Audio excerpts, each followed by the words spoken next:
మిథున రాశి వాళ్లకు ఈ వారం అనుకూలంగానే ఉంటుంది. ఉద్యోగపరమైనటువంటి అంశాల్లో అధికారులతో సమన్వయాన్ని ఏర్పరచుకోగలుగుతారు. వేరు రూపాలలో మీకు కావలసినటువంటి సహకారాన్ని పొంది అనుకున్నటువంటి పనులు సులభంగానే పూర్తి చేసుకోగలుగుతారు. అలాగే ఈ వారం చాలా కష్టపడతారు.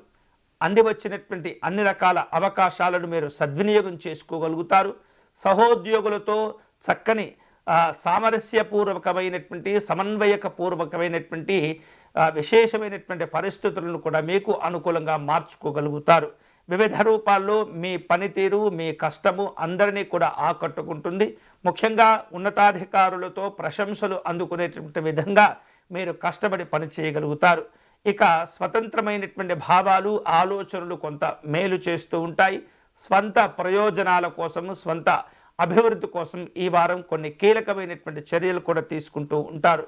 వివిధ రూపాల్లో మీకున్నటువంటి మంచితనంతో, పేరు ప్రఖ్యాతులతో, తక్కువ శ్రమతో ఎక్కువ లాభాలు పొందేటటువంటి అవకాశాలు కనిపిస్తున్నాయి.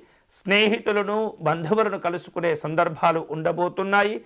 అలాగే ఈ వారం కొన్ని రకాల శుభవార్తలు వింటారు. సంతోషకరమైనటువంటి కార్యక్రమాల్లో పాల్గొనే సూచనలు ఉన్నాయి.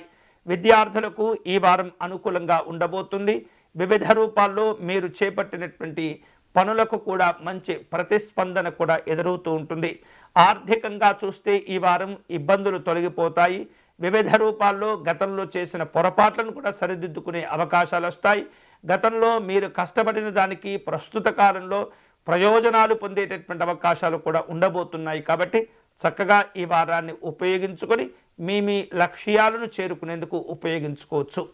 ఈ వారం మిథున రాశి వారు శుభ ఫలితాలను పొందేందుకై మహాలక్ష్మి అమ్మవారిని తామర పుష్పాలతో కానీ, గులాబీ పుష్పములతో కానీ అర్చించటము, కుంకుమార్చన నిర్వహించటం, మహాలక్ష్మి అమ్మవారి అష్టకమును పారాయణం చేయటం అనేది చాలా మీకు కలిసి వచ్చేటటువంటి అంశము.